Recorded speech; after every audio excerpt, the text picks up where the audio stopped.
It's the Bambita Bastardbine drinking game. Just take a shot every time you see an explosion in this week's Bleach chapter. My personal opinion, pick something really strong and you're going to be toasted off your ass by the end of it.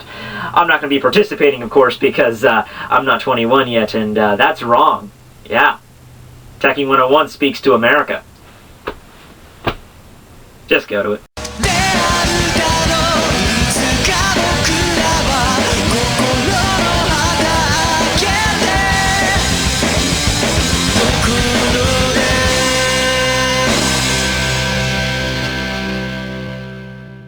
Everybody, Tekking101 here to review Bleach chapter number 556, entitled The Wolf's Bane.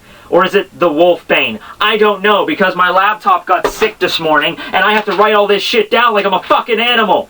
I mean, my God, I still question the fact, I don't know how Ace does it, I don't. How he gets up there and does an entire review from memory and actually does it coherently enough to actually, like, include everything. I don't get it. I mean, maybe he's, like, has a photographic memory or something. I got shit. Alright, so, chapter starts off with Shinji getting exploded to bits by the last chapter, although he's not really dead yet. He is probably out of the fight for the remaining of the entire war, most likely, given the fact that Soul Society's best medic is, yeah, sort of dead at this point. I thought the guy was supposed to blow his load on the girl. Oh, wait, yeah, I reversed everything, shit. She also brings up exactly how she was able to break out of Shinji's Zanpakuto Sakanade. She didn't really necessarily break out of it, she just kind of blew everything up. Yeah, it doesn't really matter when you have the ability to reverse, you know, front, back, up, and down. If there's a nuke, you know, it's gonna cover pretty much the entire area, so that's what pretty much nullified that. Oh, so, in other words, Bambita, regarding Shinji's powers... Ain't nobody got time for that. Ain't nobody got time for that. But anyway, Bambita finally reveals her ability. She has started her E, the explode. Should I do the called that shit dance on this?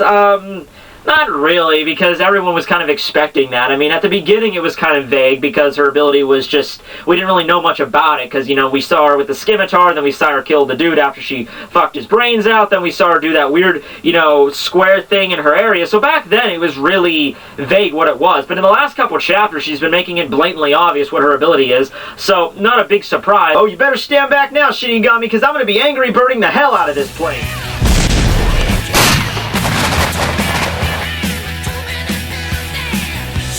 I'm sorry, I watched, like, Hellsing Ultimate Abridged Episode 4 like 30 times. I had that damn song ingrained in my head. I had to throw it in there. So we get the title page of the chapter, and then we see that her explosion was blocked by Komamura in his battle-ready armor. Bambita's honestly surprised by this, but this is all broken up with Momo Hinamori, vice captain of the 5th Division, leaps into the fray and takes on Bambita. Okay, so, what are you guys' odds on, Momo, showing up from behind Bambita, cutting her head off, and saving the day? 1 in 50, 1 in 100, 1 in 1,000?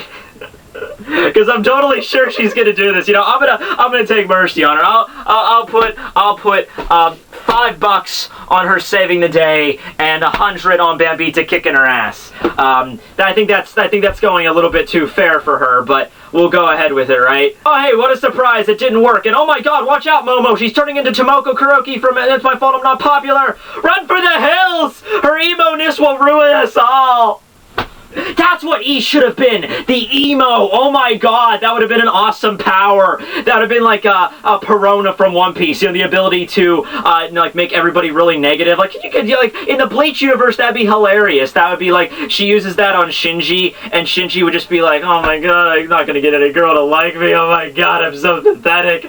My teeth are jutting out like a freaking retard, I'm gonna go kill myself. She does it to Komamura. Komamura's just like, oh my God, I'm just a freaking abomination of mankind, I don't deserve to exist. That's what the fucking E should have been. Anyway, oh yeah, Komamura saves the day once again from Momo, stating that even her Togeyume wouldn't have been able to block her explosions. Komamura also states that her explosions don't exactly work like regular bombs. There's a small window, and when he says small, I mean really small window when the bomb makes a connection to the body or whatever it's going to hit to the time it actually explodes, and in conjunction with that, and in conjunction with his battle armor, which I guess is a lot more stronger at this point, because Koma's battle armor has always been really weird anyway. Whenever he gets hit by it, it doesn't really endure a lot. And back in the Soul Society arc, it got broken fairly easily by Kenpachi and Aizen, and, you know, we never really saw him use it after that. In the Fake Karakura Town arc, it also got broken pretty easily by Tozen. But I guess against Bambeats, I guess he got an upgrade from his grandfather or something, because this shit can actually withstand a major hit from these explosions.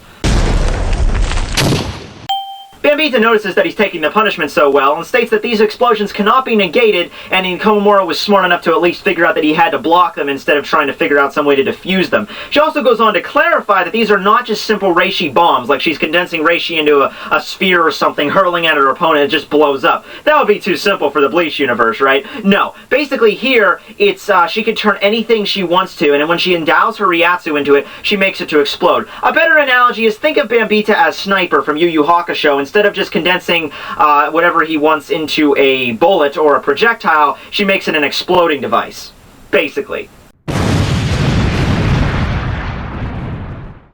Okay, before I continue, I just gotta stop and make sure that everyone is still conscious from the drinking game. I mean, I know some of you are gonna be drinking responsibly through this, others are probably gonna be downing some whiskey or straight Russian vodka. I don't fucking know. So if your vision is at, like, this level, you know, you might want to lay off it there, man. Then again, you're probably not going to be complimenting what I'm saying right now, in which case, stay the course. Anyway, Koma took the brunt of this particular explosion because he was trying to protect Momo and Shinji in the process, so one of his arms is pretty much left bare now, exposing a very odd-looking...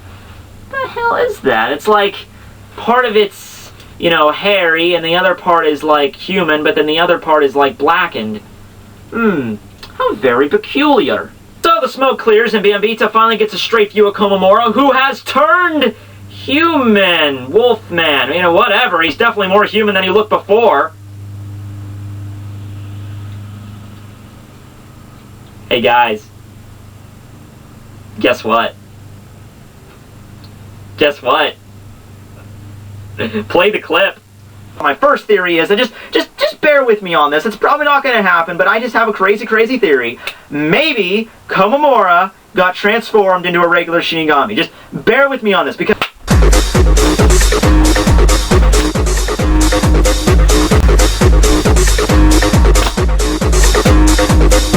Ah, my God, it's like shooting heroin into my arm, you know? It's just like, oh yeah, that's nice. That's, you know, in the manga reviewing community, that's the best you could hope for, is you call something exactly the way it's gonna go down. It's just like a rush. It's... Oh. Alright, you want to explain to me exactly how you're a human now? I mean, if you had a surgery or something, it's okay. I mean, I'm not gonna, like, chastise you for it. You just blew up 2 of my comrades in arms. Why the fuck would I take time out of this battle to explain to you how I'm a human now? Because this is Bleach? No. That's why we have flashback explanations. There is something completely different. Now, see, this is the problem I have right here, because this could be so much easier to explain a power or an ability without having the person actually explain the power or the ability. Anybody out there read Toriko? I read Toriko. Toriko is a good series. Every time something, every time a new power is explained or a new concept is explained in Toriko, they don't usually just have the guy in the middle of the battle stop and explain, like, this is what food honor means, this is what food immersion is, this is what appetite energy is. You know what they usually do? They have a flashback explanation. It's so much more effective because it's only taking time away from the reader so the reader can understand. It's not taking time away from the actual battle and the cinematic timing. The battle is still going on. It's just like little footnotes the author throws in. Like, okay, this character just did this ability, so I'm just going to stop the fight. I'm going to freeze frame the whole thing. You know, nobody's, you know, it's the same amount of timing. It's just going to freeze frame that and pause it, and I'm just going to explain to you in the next couple of pages what this is. Alright, you got it? Okay, resume. That's what I like. So here we get an explanation of the human metamorphosis technique. So we cut back over to the grandfather Falcor dog looking thing and Komamura. I guess this is after their fight. I'm not exactly sure what Komamura did or said to him. I'm assuming they just, you know, had a good old-fashioned, you know, wolf-to-wolf brawl, and that made the grandfather, you know, give him the ability now. I don't know exactly what the whole story of that is, but anyway, he explains to them that exactly what they are in the Bleach universe. They are wolfmen that have committed terrible sins against mankind. So, right here, in the context of Bleach, wolfmen are real. You know, I mean, that makes me feel a little bit better exactly what happened to the captain from Hellsing after he died, but aside from that... Wait a second. What if the captain is Komamura? Oh my god, that would make absolutely no sense. But anyway, so they're wolfmen in the real world, and after they died, they didn't go to the Soul Society, they went to a place called the Beast Realm. First time this place has been mentioned. You know, up to this point, we've had different dimensions in this series. We've had Soul Society, Dangai, Precipice World. Dangai is the Precipice World. Huecamundo, Soul Palace. So, you know, okay, there's a Beast Realm, too. Let's just call it Pet Heaven. Let's just say this is where all the animals go when they die. Makes about as much sense as anything else. Actually, it does make a lot of sense when you consider way back in the Fullbringer arc when Ginjo stated that everything in this world has a soul. Like, literally everything. So, hey, maybe there's a Beast Heaven, there's a Cement Heaven, there's a Water Heaven, there's a freaking, I don't know, Space Shuttle Heaven. Why not, right? So there's this place called Beast Heaven, which basically means that none of the Wolfmen they actually died in the process, but then they went over to the Soul Society. That's the only thing I'm trying to understand here. I can't really comprehend exactly. They went to a Beast Realm when they died, but they eventually made it to the Soul Society. I don't get that. Anyway, there's a secret technique that they have where they can disregard or cast away the sins of their race in order to attain human metamorphosis, in order to become a true, not exactly 100% human, but basically a werewolf, essentially, and gain this huge power that comes with it. Komamura simply asks, how do I achieve this ritual? How do I activate it? And the Falcor dog gives him a sake cup and says, put your heart in here. Oh, I get it. You want me to, like, swear my allegiance to my cause, or cast away my resolve, or any other typical manga bullshit in order to gain the power. No, you don't understand. I want you to actually rip out your fucking heart, put it in this sake cup, and, I don't know, drink it or something, and then you get my power.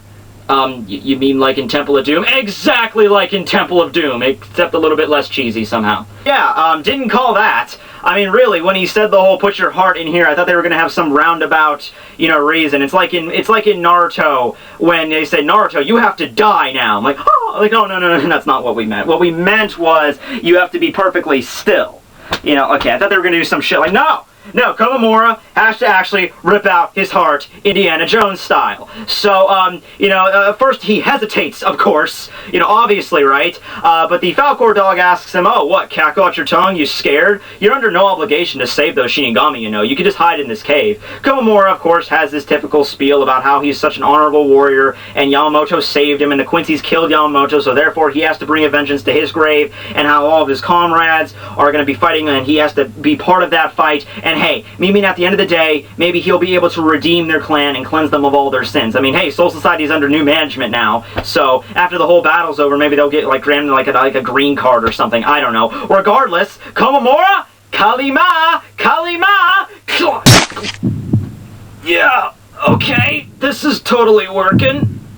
Ugh. I guess it did, because the transformation is complete, and he activates his Bankai, which also has a remodel. Tokujo Tengen Myo, Dangai Joy.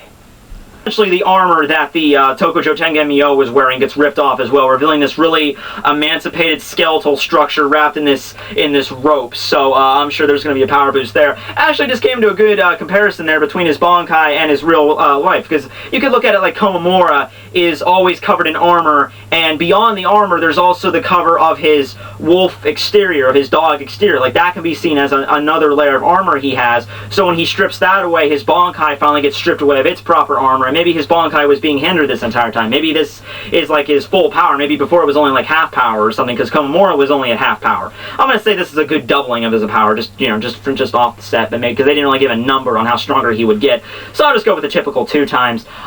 So there's that.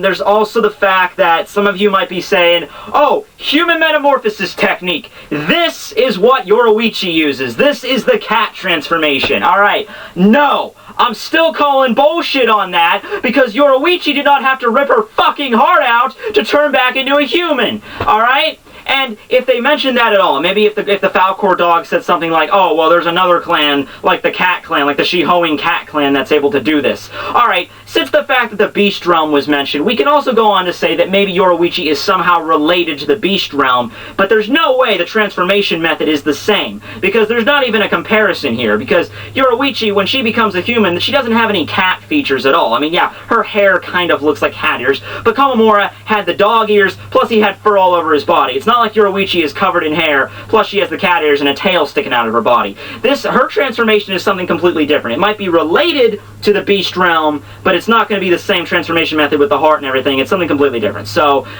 maybe we have a little bit of a foothold on explaining exactly what that is, but I still don't think he's going to explain it. I still don't think the cat thing's going to be mentioned at all throughout the rest of the series. So we just got to go with what we got to go with, right? Alright, so next chapter, I hope we finally get the beatdown between, revitalized Komamura. Maybe he'll go into a little bit more detail here, exactly how much stronger he has, or I mean, we have a little bit of the backstory on the dogs and how they were banished and stuff because of their sin. Like, what exactly was their sin, though? Did I miss that? I mean, I guess they're wolf men, so they've killed some people, maybe that's their sin, but they didn't really go into a lot of detail here. Maybe he has some new abilities now that he's a human. I mean, I don't think any, I don't think he has any new Shinigami powers, like a brand new Kido or something, but maybe he has, like, a new Bankai ability, something like that. I just hope they go into more detail here, because we kind of scratched the surface here. It was really interesting. But yeah, other than that, the other tournaments that released their Volt standing, we've never seen any of that. This is one of those chapters where we just stay on one entire fight the entire time without cutting over to anybody else. So there's not really much for me to say other than, the same fights that stand from the last chapter. I still think we're going to get the Komamura fight. Maybe we'll do like a half and half next chapter. We'll get like half of the fight with Komamura and Bambita, and he'll use a technique and it'll look like Bambita is defeated, and then we'll cut away to, maybe some of the other chicks and Bambita's clique fighting against some other Shinigami, or, maybe what's going on with BG9 or Toshiro's fight. But yeah, other than that, a fairly quick chapter, all things considered. The main bombshell, of course, being Komamura is, the transformation now, which, so yeah, other than that, I hope you guys enjoyed the video. Tekking signing out. Yeah.